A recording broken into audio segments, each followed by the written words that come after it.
who benefits from the name of the Most High YAHUAH not being called?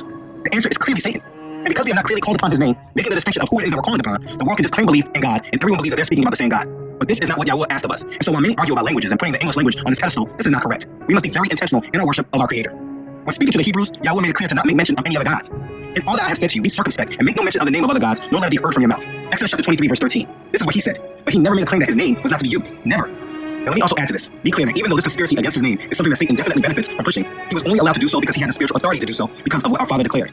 YAHUAH did not want his name blasphemed, so he protected it until his people came back to him in reverence. He spoke of it in Ezekiel. When they came to the nations, wherever they went, they profaned my holy name. When they said of them, these are the people of YAHUAH, and yet they have gone out of his land. But I had concern for my holy name, which the house of Israel had profaned among the nations wherever they went.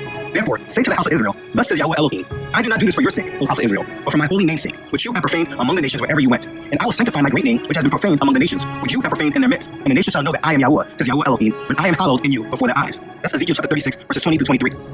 This is what he has done. So this is why they had spiritual authority to do so. And so just because like in the past, Israel was in rebellion and were not true proclaimers of his name, all these other nations that came in saying that they were now following the God of Israel also did not come with a reverence for him as he desires and deserves. And so what did he do? He sanctified his name so that it was not blasphemed, and it was protected until his people came back to him in reverence. And what do you think we are today? We are coming back to him in reverence, what he desires, what he deserves. These people were not just able to play with his word. They have no power over his name, so they did not declare it. And their doctrine and wickedness did not allow his name to be said because it cancels them out.